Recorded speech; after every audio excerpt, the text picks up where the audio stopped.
भगवान श्री कृष्ण का बचपन भारतीय संस्कृति और धार्मिक ग्रंथों में अत्यंत आकर्षक, चमत्कारी और प्रेरणादायक माना जाता है।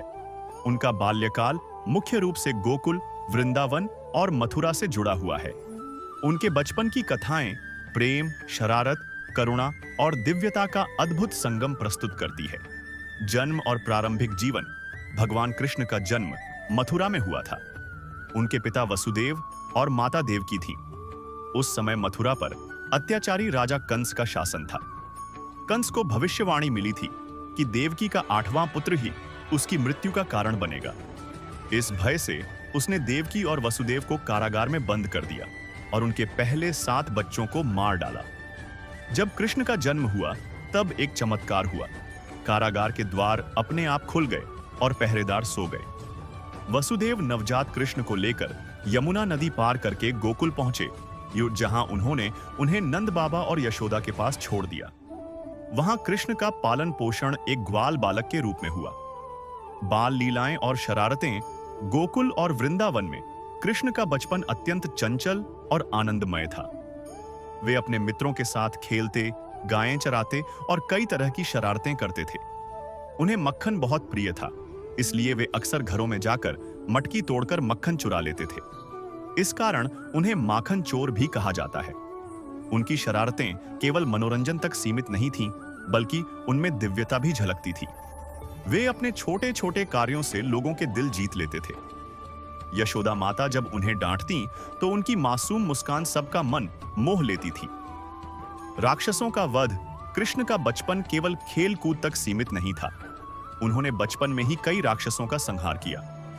कंस ने उन्हें मारने के लिए कई असुर भेजे, लेकिन कृष्ण ने सभी को परास्त किया। पूतना, एक राक्षसी जिसने विष पिलाकर कृष्ण को मारने की कोशिश की, लेकिन कृष्ण ने उसका वध कर दिया। तृणावर्त, एक बवंडर के रूप में आया, पर कृष्ण ने उसे भी समाप्त कर दिया। कालिया नाग, यमुना नदी में रहने वाला विषैला सर्प, जिसे कृष्ण ने वश में कर लिया और उसके फनों पर नृत्य किया।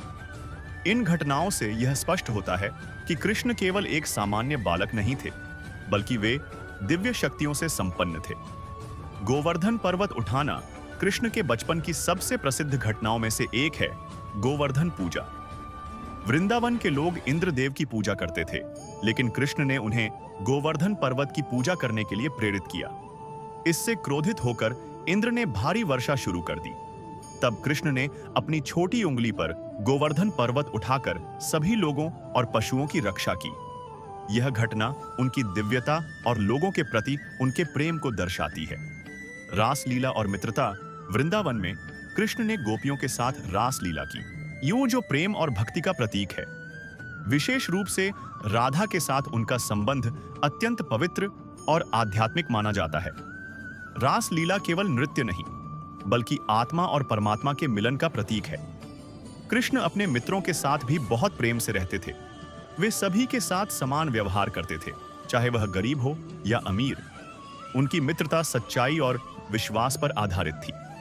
निष्कर्ष, भगवान कृष्ण का बचपन केवल धार्मिक कथा नहीं, बल्कि जीवन के गहरे संदेशों से भरा हुआ है।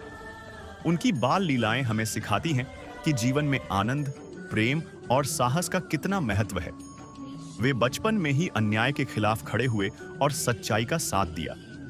इस प्रकार कृष्ण का बाल्यकाल एक आदर्श उदाहरण है कि कैसे एक व्यक्ति बचपन से ही महानता की ओर अग्रसर हो सकता है। उनकी कहानियां आज भी लोगों को प्रेरित करती हैं और भक्ति तथा प्रेम का मार्ग दिखाती हैं।